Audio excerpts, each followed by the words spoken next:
سلام.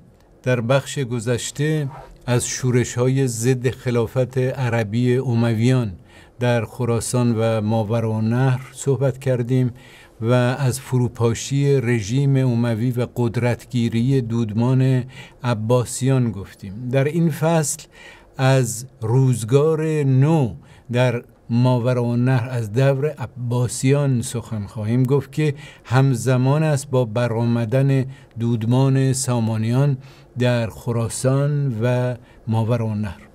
گذار از دولت اموی به عباسی در هر منطقه و ولایت فرق میکرد.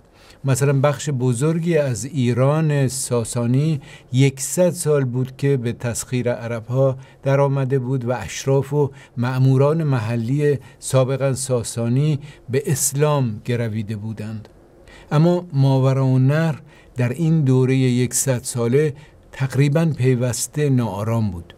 چه مردم و چه پادشاهان و حکمرانان محلی و ایرانی منطقه هرگاه فرصتی پیدا می کردن یا خود بر ضد عرب ها مقاومت می نمودن و یا دسته های مسلح قبایل ترک را برای دفاع از خود دعوت می کردند.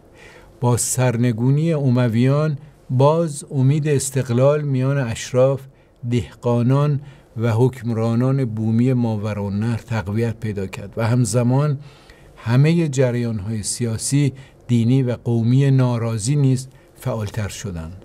برخی جریان‌های سیاسی و مذهبی شورش نمودند. مهمترین آنها عبارت از جریان سپید جامگان تحت رهبری هاشم ابن حکیم ملقب به ابن مقنع یعنی نقاب پوش از اهالی بلخ بود که در نهایت سرکوب گردید. هواداران این جنبش اساساً از ماوراءالنهر و مخصوصاً از سغد بودند، یعنی سمرقند و بخارای کنونی. اما دیگر اوضاع تغییر یافته بود. نیروهای ترک ها به عنوان دولتی ایلی اما سازمان یافته و مسلح از بین رفته بود. چینی ها هم که در جنگ تالاس شکست خورده بودند دیگر منبع امیدی برای دهقانان و حاکمان محلی منطقه نبودند. از سوی دیگر هر گونه شورش و سرکشی از سوی حکومت عربی و اسلامی با سرکوب شدید، مالیات و خراج بیشتر بر مردم و محرومیت از امتیازهای اجتماعی مانند گرفتن پیدا کردن کار روبرو میشد. رفته رفته ایرانیان بیشتر و بیشتر درک کردند که تنها راه پیشرفت همکاری با فاتحان عرب است و این هم بیشک روند پذیرش اسلام را به خصوص میان دهقانان یعنی اشراف زمیندار تشویق نمود، اگرچه این پذیرش اسلام به قول فرای اکثراً دلایل سیاسی داشت. تنها راهی که باقی مانده بود مصالحه با دودمان جدید عباسی و اطاعت از آنان بود.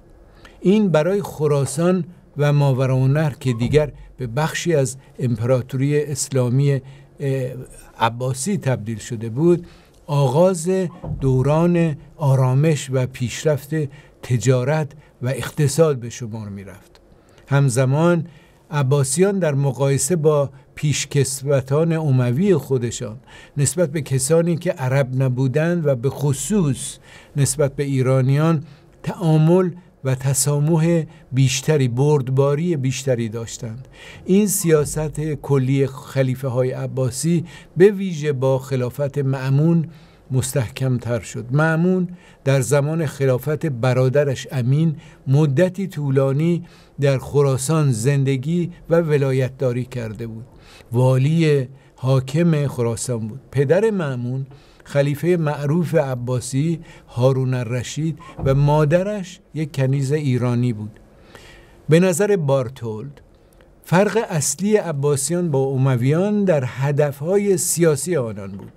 بارتولد میگوید امویان در درجه نخست و بیش از هر چیز دیگر نمایندگان ملت عرب بودند، در حالی که عباسیان میخواستند دولتی ایجاد کنند که هر دو ایالت آن دولت که اهالی یکی عبارت از عربها و دیگری عبارت از ایرانیان بود حقوق برابر داشته باشند، به گفته بارتولد. از نگاه دستگاه دولتی و مالی، خلیفه های عباسی نظام اداری ساسانیان را مدل دلخواه و ایدئالی برای خود می شمردند.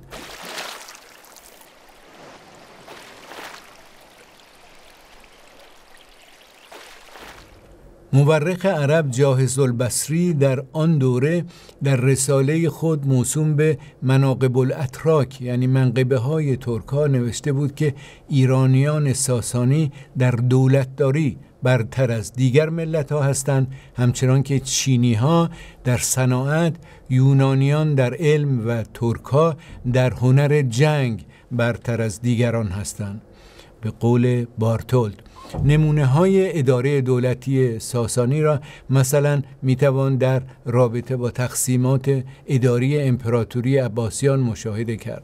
شاید با همین انگیزه هم بود که از همان ابتدا از دوره خلیفه دوم منصور مقام و منصب وزارت، وزیری در دستگاه عباسیان جاری گردید و این مقام به دودمان ایرانی برمکیان بلخی سپرده شد که خود را از نواده ها، نبیره های دولت مردان نیمه افسانه بزرگمهر از دوره ساسانیان می شمردند.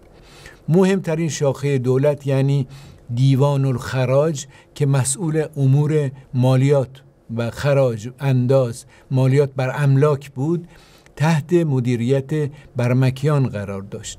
از نگاه علمی هم، از نگاه فلسفی و دینی هم عباسیان تا دوره مأمون و حتی معتصم از علوم یونانی و مکتب اسلامی معتزله پشتیبانی می‌کردند.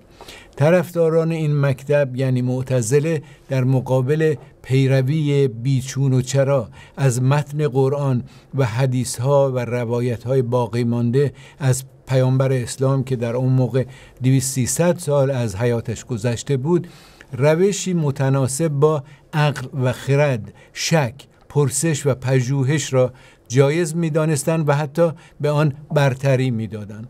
از این جهت عباسیان و حکومت‌های محلی وابسته با آنان پژوهش‌های آزاد علمی و فلسفی و همچنین ترجمه آثار لاتین، یونانی و پارسی میانه به عربی را بسیار تشویق می‌نمودند. در دوره 200 ساله شکوفایی تمدن در کنار بغداد که پایتخت امپراتوری بود، به خصوص خراسان و ماوراءالنهر مقام ویژه‌ای داشت. این ولایت‌ها در این دوره تبدیل به مرکز مهم علم، صنعت، شعر، ادبیات، ریاضیات، نجوم و فلسفه شده بود. این همان دوره محمد خوارزمی، ابو نصر محمد فارابی، ابوالفضل بلعمی، ابو عبدالله رودکی، ابو علی سینا، ابو ریحان بیرونی و ده‌ها دانشمند، شاعر، فیلسوف، فقیه و حکیم دیگر است. در رخشندگی این دوره در ماوراءالنهر و خراسان دودمان سامانیان نقشی اساسی و کلیدی بازی کرده است.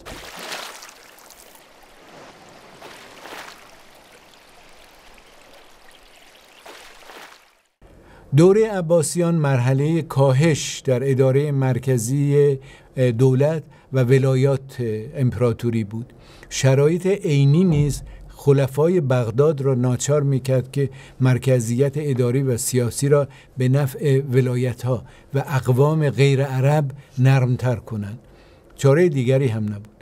نمونه مشخص این روند آن بود که تعیین حاکمان عرب به ولایت‌ها از سوی خلیفه در برخی ولایت‌ها مثلا در خراسان و یا مصر لغو گردید. خلیفه ها قبول کردند که به جای انتصاب موقتی سرداران عرب برای چند سال و سپس تغییر آنها، اشخاص با نفوذ و قدرتمند بومی و محلی فرماندار و یا حاکم ولایت ها شوند و حتی این افراد حکومت خود را به صورت موروثی مستحکم کنند، یعنی امارت و حکومت مانند خود خلافت دولت مرکزی در بغداد از پدر به پسر بگذرد و حتی اگر این حاکمان محلی خواستند فرزندان و نزدیکان خود را به حکومت‌های محلی سرزمین خود تعیین کنند.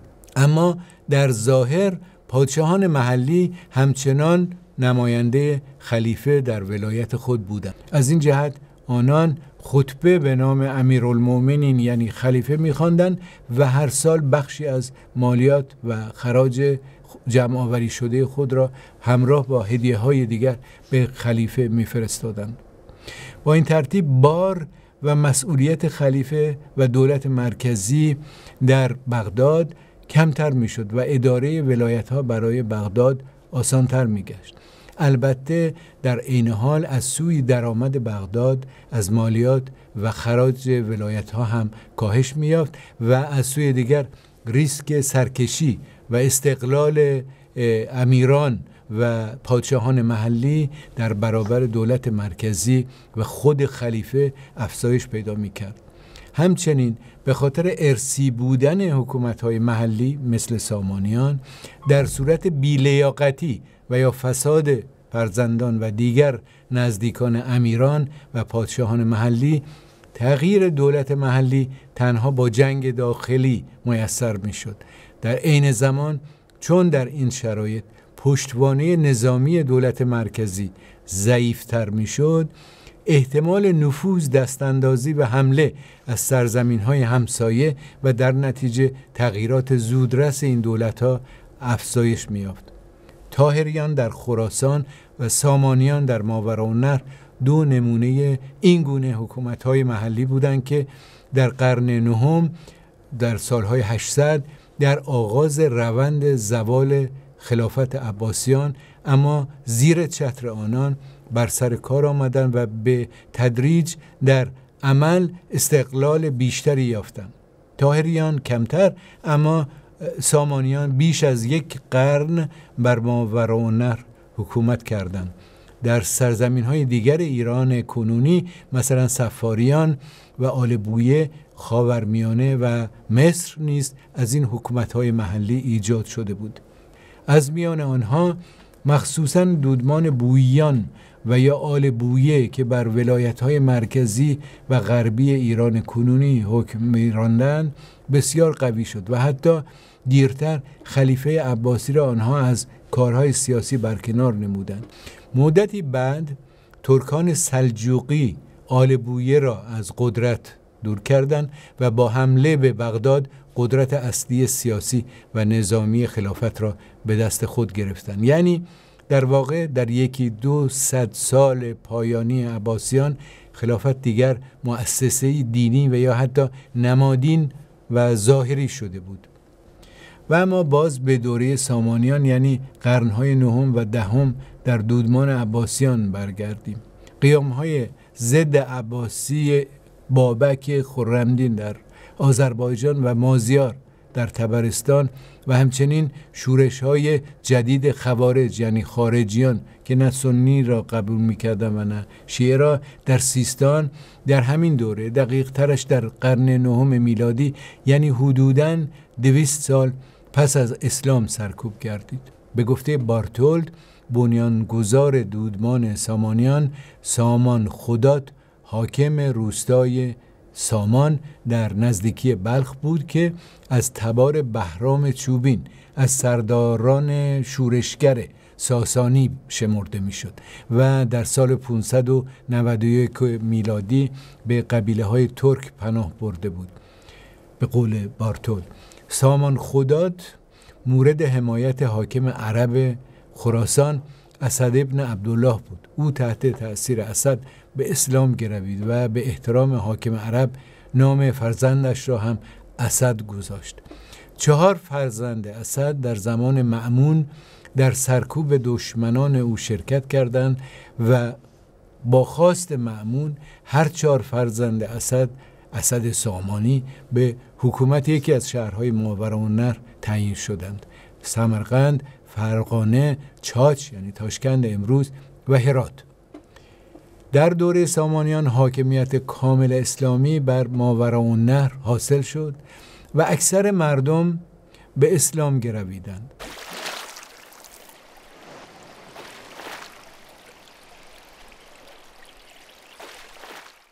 در عین حال در همین دوره هم بود که افشین اوشروسنه یعنی استرافشن کنونی در تاجیکستان از سرداران خلیفه معتصم پس از سرکوب قیام بابک در آذربایجان خود به اتهام پیروی پنهانی از آیین پدری خود یعنی زرتشتی، ختنه نبودن و تحریک دیگر سرداران ایرانی بر ضد خلیفه به قتل رسید. این شرح این حادثه در تاریخ ابن الاسیر الکامل مفصلا نوشته شده. نام اصلی افشین هارون بود. در آن دوره هنوز شاهزادگان محلی اوشروسنه افشین نامیده می شدند. در دوره سامانیان عنوانهای سغدی شاهزادگان و حاکمین شهرهای ماوراءالنهر مانند خداد، اخشید و افشین برچیده شد. این کوششی برای تحکیم یک دولت مرکزی و متحد در ماوراءالنهر بود. اما ماوراءالنهر چنین سنت دولتداری مرکزی نداشت و در عمل سامانیان دولتی متمرکز بر بخارا و سمرقند بود و حکمش به سختی مثلا در خوارزم و یا تاشکند کنونی و یا بلخ می‌گذشت. حتی در خود دربار سامانی سربازها تقریباً همه ترک و تحت فرماندهی ترکان بودند، به گفته آقای اورتایلی تاریخ نویس ترک. با این همه طوری که دیدیم در زمان سامانیان علم و دین و تجارت پیشرفت کرد و آثار معماری بیمانندی ساخته شد، اما طبیعتاً اینها به تنهایی برای حفظ یک دولت کافی نبود. از میان حکمرانان این دوره امیر اسماعیل سامانی معروف تر از دیگران است. او در 849 میلادی در فرغانه به دنیا آمد. در دوره امیر اسماعیل ماوراءالنهر و خراسان به اوج ثبات و پیشرفت خود رسید. امیر اسماعیل رسما زمامدار خلیفه عباسی در خراسان و ماوراءالنهر و عملا مانند سلطان و پادشاه سرزمین خود بود. اما او هرگز خود را بالاتر از امیر نشناخت. امیر اسماعیل که پیوسته نقل قول هست که پیوسته خلیفه را اطاعت نمودی، به قول نرشخی، طبق روش رایج میان امیران سامانی هدایایی، هدیه‌هایی به خلیفه میفرستاد. اما به نظر میرسد که او امیر اسماعیل از پرداخت منظم مالیات و خراج به بغداد خودداری کرده است. بسیاری تاریخ نویسان از اسماعیل سامانی به عنوان امیری خوشرفتار با مردم و بردبار با رقیبان خودش نام میبرند. شکوفای علم و تحکیم زبان و ادبیات فارسی معاصر در دوره سامانیان و به خصوص شاه اسماعیل و یا امیر اسماعیل آغاز یافت. امیر اسماعیل در مرحله‌های گوناگون سرزمین‌های دولتش را ضمن جنگ با جنگ سالاران خراسان، سیستان و طبرستان در ایران کنونی وسعت بخشید. او مرزهای دشت‌های شمال را تا حد زیادی محکم کرد تا نفوذ فزاینده و بی حساب قبایل کوچ‌نشین ترک از دشت‌های شمال بیشتر از آن نشود. اما او و فرماندهانش در عین حال به آن سوی سیردریا و یا خوارزم حمله کرده قبیله‌های کوچ‌نشین ترک را اسیر گرفته به فروش میرسانیدند. مثلا در سال 893 میلادی در لشکرکشی امیر اسماعیل به تالاس در قرقیزستان کنونی که مرکز ترک‌های قارلوق بود، به قولی 10,000 نفر کشته 15,000 نفر اسیر گرفته شد، به قول بارتولد. بخش قابل توجهی از ثروت سامانیان نیز باز به گفته بارتولد و دیگران از همین هجوم‌ها و فروش بردگان و اسیران ترک حاصل می‌گردید.